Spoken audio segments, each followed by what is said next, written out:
All YouTube, so we are back, of course, to talk about some Final Fantasy VII Remake, and today we are back with a smaller Easter egg that the entire time the game has been out, I've personally not seen. That's kind of how I gauge whether or not, for one, that I want to do these videos. We're trying to cover most of the Easter eggs we can in the game whenever I see them, but I want them to be like a little more obscure, somewhat missable, and generally, if I do a video on them, it's because I just haven't seen that Easter egg yet.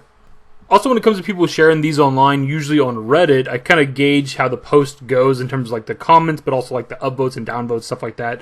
The interaction with the post, it lets me know whether or not people like enjoy this Easter egg or are even aware of it, if it's new to them, stuff like that. And in this particular case, this Reddit post has over like 140 upvotes as I'm recording right now, so it seems like this is something, again, that people are either interested in or just weren't aware of. Now, look, I know there's at least one Easter egg off the top of my head that's in Tifa's room, in Tifa's apartment, and it's the boots that are like near her like clothes rack or hat rack or whatever. And it's like obviously a callback to the old Tifa Nibelheim incident where she's wearing like the cowboy hat and outfit and stuff like that. Now, this particular Easter egg is actually the poster that's hanging in Tifa's room, and somehow this entire time I've missed this, or if I've seen it, I just hadn't, like, it hadn't registered or clicked that it's an obvious Easter egg to Tifa having a piano in her room in Nibelheim, like being into, I guess, playing the piano. The poster itself has a little bit of text on it, and it says Air Music Gallery at the top, and at the bottom the text says We Are Music Lovers. I don't know if there's any significance to that at all. It might just be a generic poster. But it has obviously the piano keys on it, which is the main thing here. We talk about this pretty much every time we do one of these Easter egg videos, because usually it's some little small thing in the background that we talk about that I just missed this entire time, and this is another one of them. Like, this is just another little character detail for Tifa. If you see it and notice it and recognize it, you'll know right away what it's referencing. I've just missed it somehow, but it's one of those things that just, you know that there's so many other things in this game that we probably haven't seen yet. This one's probably a little more known, because I'm sure plenty of people have walked around Tifa's room. I have too. Whenever Chapter 3, when you go into, you do all the little side quests in Chapter 3, and you get the invite to Tifa's apartment. I've walked around that room and looked for little things, and for some reason, this poster, I don't know how, has escaped me this entire damn time.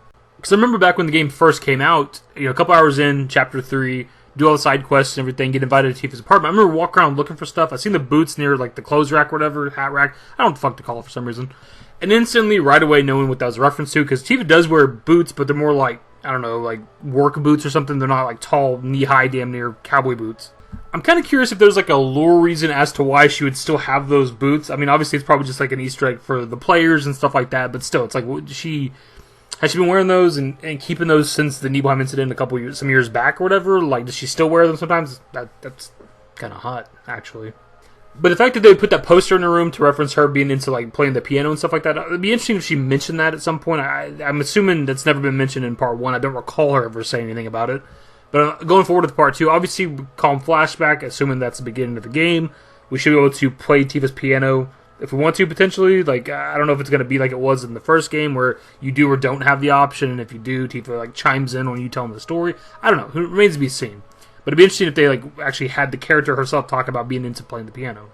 Anyways, dudes, that is pretty much the video. It doesn't need to be super long. The video is pretty self-explanatory. Just another small Easter egg. Let me know if there's any other obscure ones like this. One of these days, I might actually go through and like look up a bunch of just smaller Easter eggs like this and maybe compile them into like one video, so that we're not just doing these like random videos on one tiny little Easter egg all the time.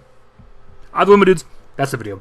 Hopefully you enjoyed the video. Give it a thumbs up. Subscribe to the channel if you guys aren't interested in more Final Fantasy VII Remake content. Turn on my notifications. Follow me on Twitter, dashingdavidbusiness. I'm a Discord. A link to Snowbox are in the description. And in the outro. Later, guys. Used to care what people thought, but now I care more. And nobody out here's got it figured out. So therefore, I've lost all hope of a happy ending, depending on whether or not it's worth it. So insecure, no one's perfect. We spend it with no shame. We blow that like Coltrane. We in here like low gain or leave it like Cobain.